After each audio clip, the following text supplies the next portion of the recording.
All right, I'm doing the second painting, and just remember, or actually, let me go over to here. I'm going to do this bottom one here of southern Utah. And so again, things you got to think about. I wrote it down just in case. Think about your focal point. Where's the focal point going to be? How can I create high contrast where the focal point is? So like light versus dark. Um, let's see, movement towards the focal point. So what are the other objects doing around it to help it lead to the focal point? Patterns of light and dark shapes, edges, what's going to be a sharp edge, what is going to be a soft edge. So I did a little thumbnail over here of what I wanted to do. What I'm thinking is this little pinnacle right here is my focal point. So I put it about 1/3 of the way in the drawing and also 1/3 of the way this way. And this is where I want my highest contrast. So I'm going to really push this area dark when I start painting. Other things that I've been thinking about is this rock down here is a problem.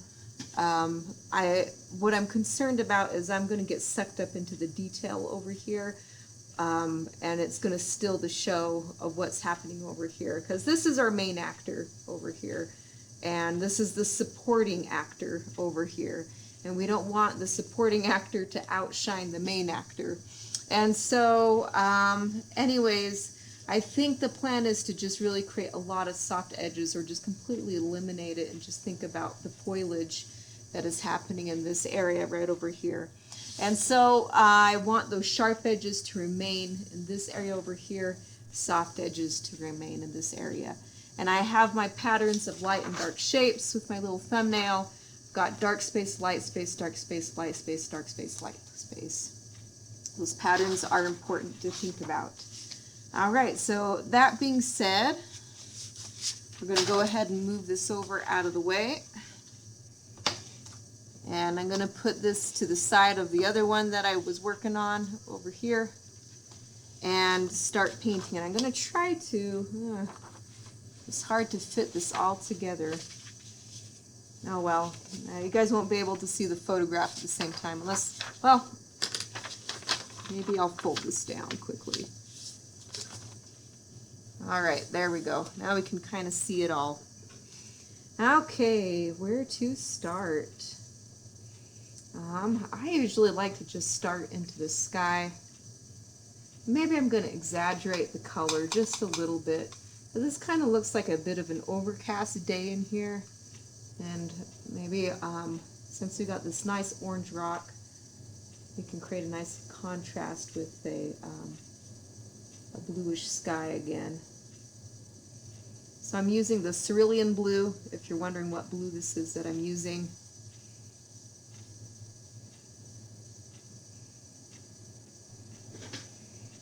Okay, here we go. I'm looking at the photograph as I'm working. I'm trying to get as clean of edge as I possibly can working on this.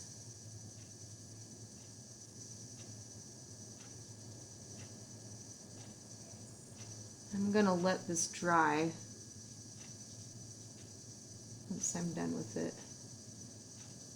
I want to keep that sharp edge. I need to let it dry first before I can paint onto it. All right, whew, that was easy. All right. So maybe the next thing, I really like mixing this brown with a violet right now. I can't see my violet.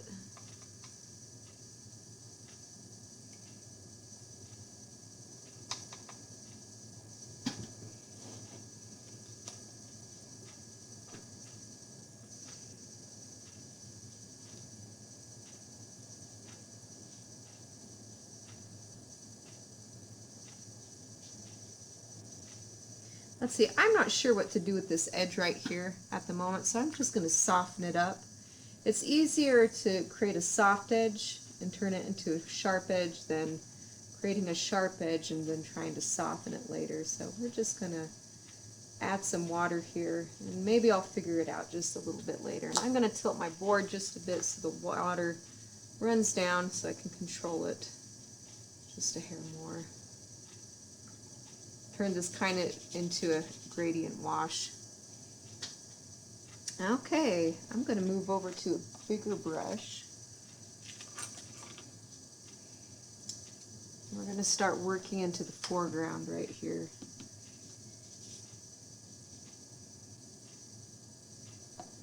And do some wet on wet. Let's see. Maybe use some green, like a hooker's green. Some of this water.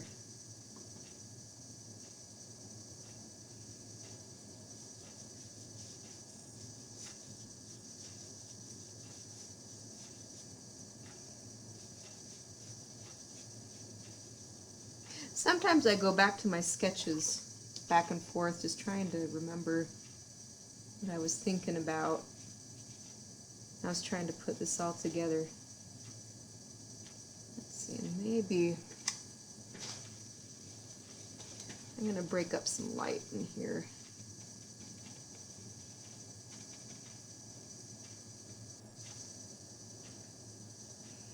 Let this dry for a little bit. And while it's drying, I'm going to mix some yellow ochre with some brown, purple.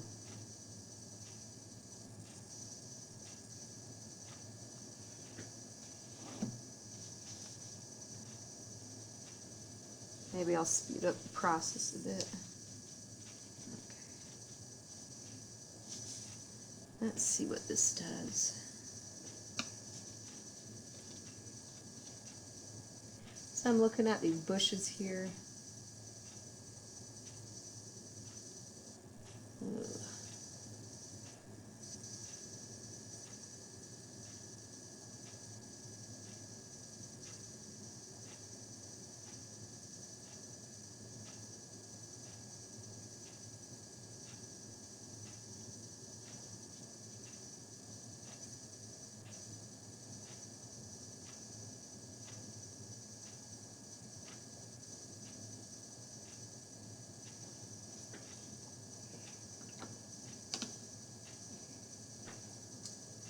Let's see what happens if I add a pencil to this. Maybe I need to wait just a bit.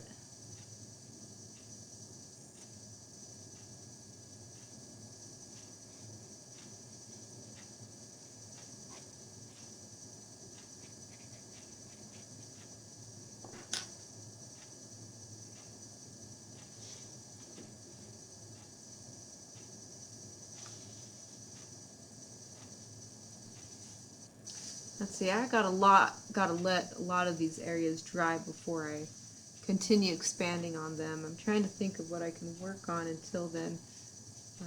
Maybe some of this cliff over here.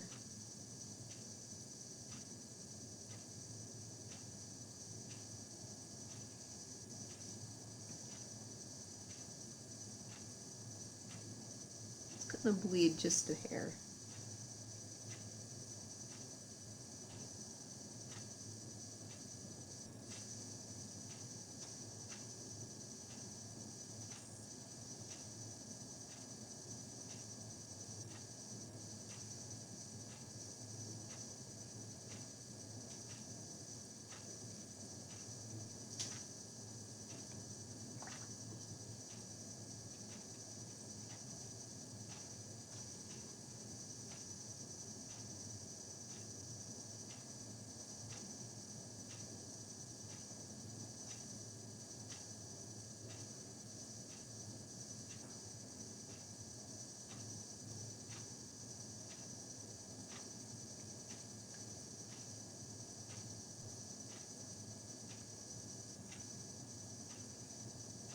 Nope, getting the wrong color. Wasn't watching what I was doing. I was wondering what was going on with my orange. There we go.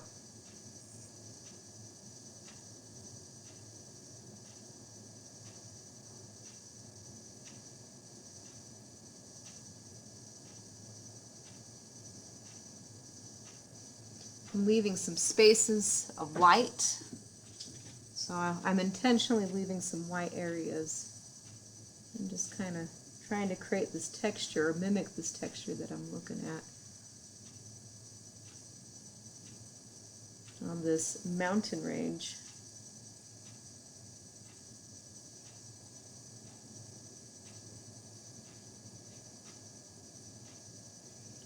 Okay.